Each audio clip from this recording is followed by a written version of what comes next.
We got starting pitcher Tommy Egan, head coach Skylar Mead, right fielder Houston Markham, same as yesterday.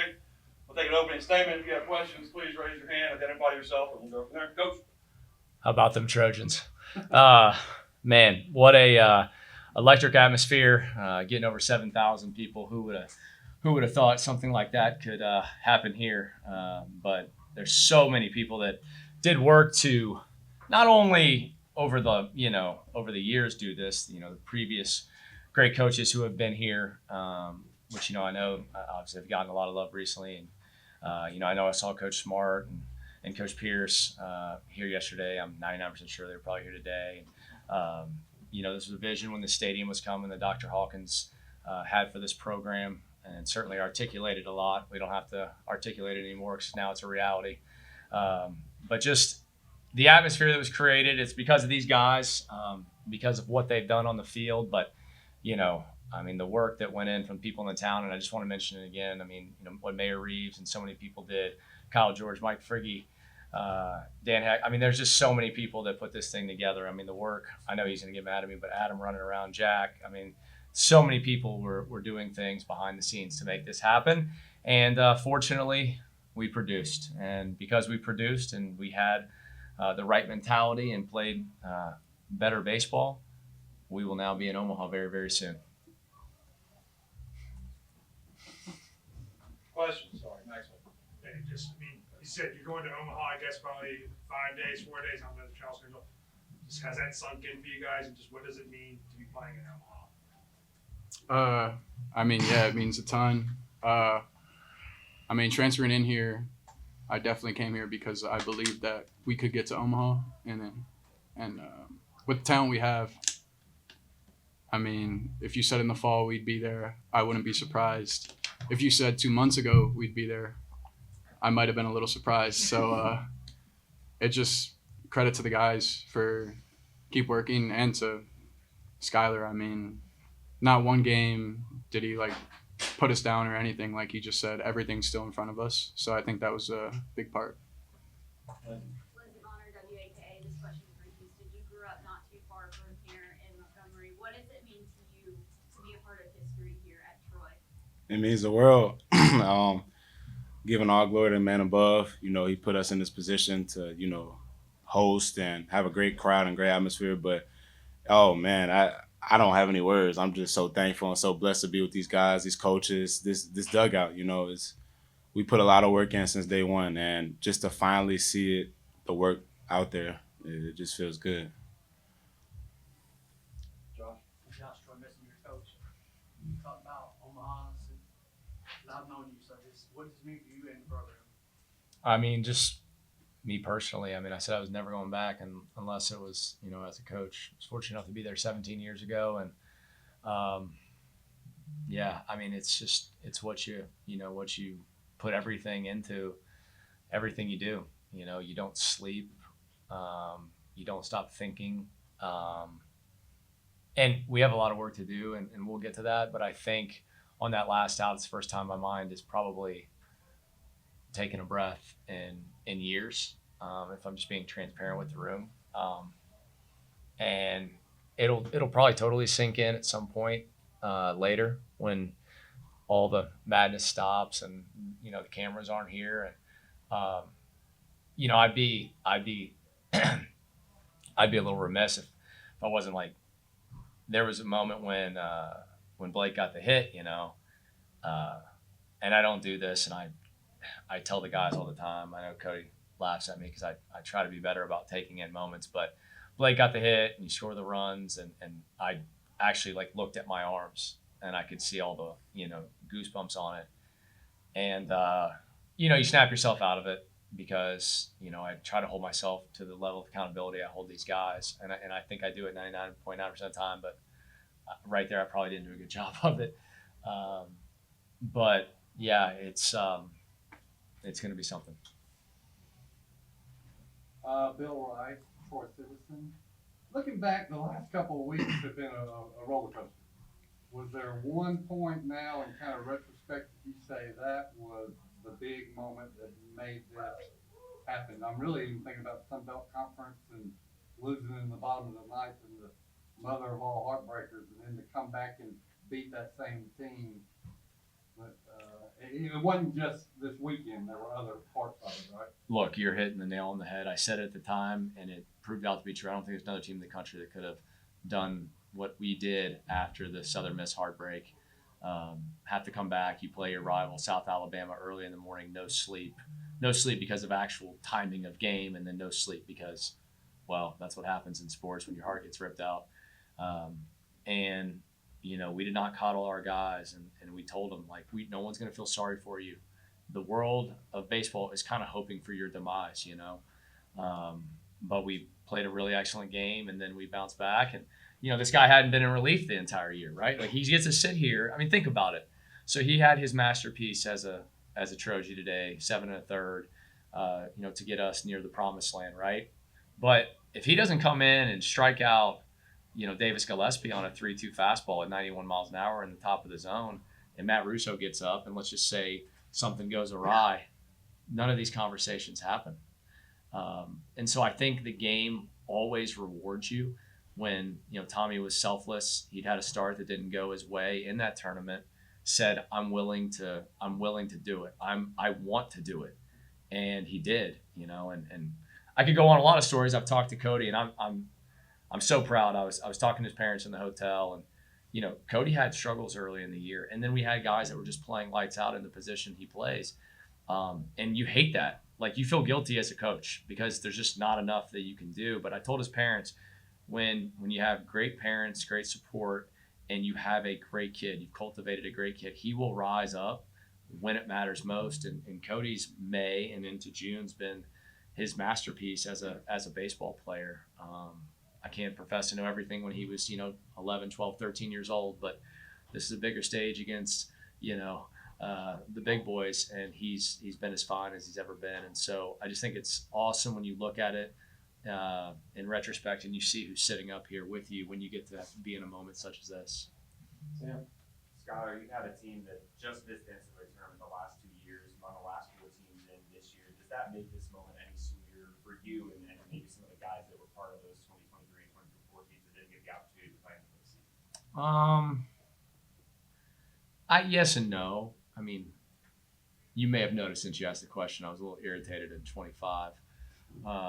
Everyone does. I know Mark's going to be laughing right there because he knows. But honestly, like, I guess the way I look at it is if you have enough fortitude and toughness, and I'm not just talking about myself, I'm talking about everybody, like everyone who's a Trojan who went through it. Obviously, he went through it. I know Tommy wasn't here, but, you know, those 13 returners, myself, all of our coaches, all of our support staff, like, yeah, it stings. Like, it's why I don't sleep. But that being said, I think it shows that I was right in 25, and then we did something that people probably didn't think, but we've always believed we just needed to be given the rightful opportunity. And things like this can happen because we have elite players. Elite, you know, arms. And our culture, I mean, no one can say I'm lying anymore. Our culture wins. And, you know, it's a long, hard road, and things don't happen the pace you want. And I get that. We all get that. I just alluded to it for Cody. But if you do say the course, you'll eventually get rewarded. Mark F3C one baseball, this is for the players. So every player around the country is thinking about clinching that final out to clinch the College World Series trip to go to Omaha. What went through your mind when it realized, okay, this is really happening? Excitement. You know, like I said before, I just don't have no words, but, you know, just that moment, that last double play, just I kind of went black because, you know, I started screaming, untucked my jersey. So I'm just happy, you know, for the guys, you know, that kind of like what Coach said, been struggling. Just we've all been doing this together. We do this thing together through and through, and we got each other's back. So whenever one person, you know, slacks, you know, the next person comes and picks them up. Mike Carly, Arkansas Democrat exec. Coach, Little Rock came in on an 8-game winning streak into this tournament, so you're able to get 2 wins in pretty dominant fashion. So, I suppose the biggest key to kind of just slowing their momentum. mean, our offense was certainly dynamic, but I'd be remiss if you walk only two guys in two games. Obviously, giving up 2 runs each game. I mean, you're gonna win a lot of baseball games if you are 15-2, strike out the walk, which we were over the last 2 days, and and sometimes you need your best guys. We have a lot of really talented arms, but there's a reason we start Stubbs and Tommy like in game 1, game 2, and they've obviously crisscrossed which way for a variety of reasons, not sometimes performance. I mean, this guy's battled through more than I could even articulate with different ailments that have nothing to do with his arm. Just, but those guys are dudes, and players play, and at times, it has nothing to do with anything other than your best has to beat their best. And give Little Rock credit. I mean, what they're doing these last couple of years is impressive. You can tell they have a really good culture. They have a style that they recruit to, just based on what I've seen studying in the last couple of years.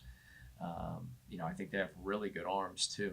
I know that we got on some, and that happens from time to time when you're in this hornet's nest that was RPF. But those guys had good arms, good breaking stuff. I mean, they got us to get off posture more than you probably see. And for that, I commend them. And I would be willing to bet they're probably not going anywhere. They're going to continue to be very, very, very good. Just what have you seen from him? On May 9th, he hadn't started, comes in, slowly gets in, he's been on this heater. And then even now, like as he's kind of ballooned into a national celebrity, what have you seen? It seems like he's just level-headed, kind of coming in and grinding. What have you seen from him now even? He's always been a great kid who stays grounded. That has always been the case with him, which, certainly helps you get through some struggle or maybe not getting the PT you want. But I think what people might miss, and I don't have the updated numbers in front of me, but I know after the Sun Belt tournament, so the final 10 games of the year, he led us in freebies. He had 4 HBPs, 9 walks, and we have Blake Covell. I mean, that guy wakes up in the morning asking himself, how can I get a walk? That's what he does. He thinks about that. So to lead our team in any 10-game stretch in free bases, and mind you, 3 of them were bases loaded HBPs, which nobody in the world likes more than Coach Ben. And so you have good at-bats, eventually the barrel will find the baseball properly. And honestly, I think that's just what happened. He started to have quality at-bats, and when you embrace the quality at-bat, the positive result follows. This question for Tommy. What did you feel out there on the mound today, being such a huge part of the win and pitching in front of a record crowd?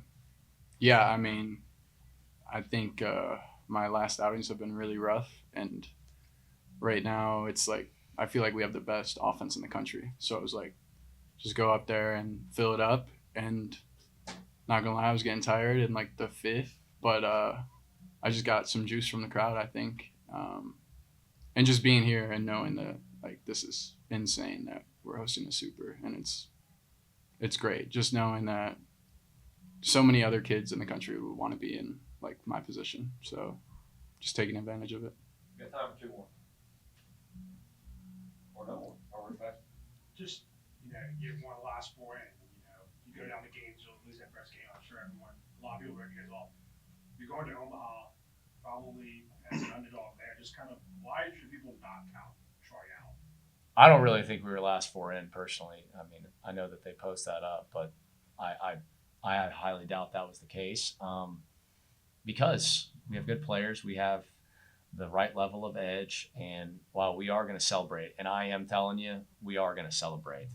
I know I am. I'm not thinking about. What time is it? You can chalk this one up. It's 5:23. I'm not doing anything productive till about 5:30 tomorrow night. And I'm not asking these guys to either, right? This is what you work your whole life for. And so we are going to celebrate. But I every time you guys put a mic in front of me, I'm not lying to you. I know what we can do, and we may or may not. Fate will take over. There's so many things that will go into it. But we're capable, and our program goal, and we had a meeting on August 11th, these guys could tell you, there's only one team happy at the end of this thing in late June, whatever date it is that Omaha ends. And everything that we've done in our program is with the mindset of being that last team. Maybe we get to that, maybe we don't, but we've crossed 2 steps 3 steps really, making it step 1, step 2, the regionals, step 3, the super, and obviously step 4, the hardest with the 8 best teams in the country. However, there's 8 left, and the Trojans are one of them. Perfect. Thanks, Coach. Thank you, guys.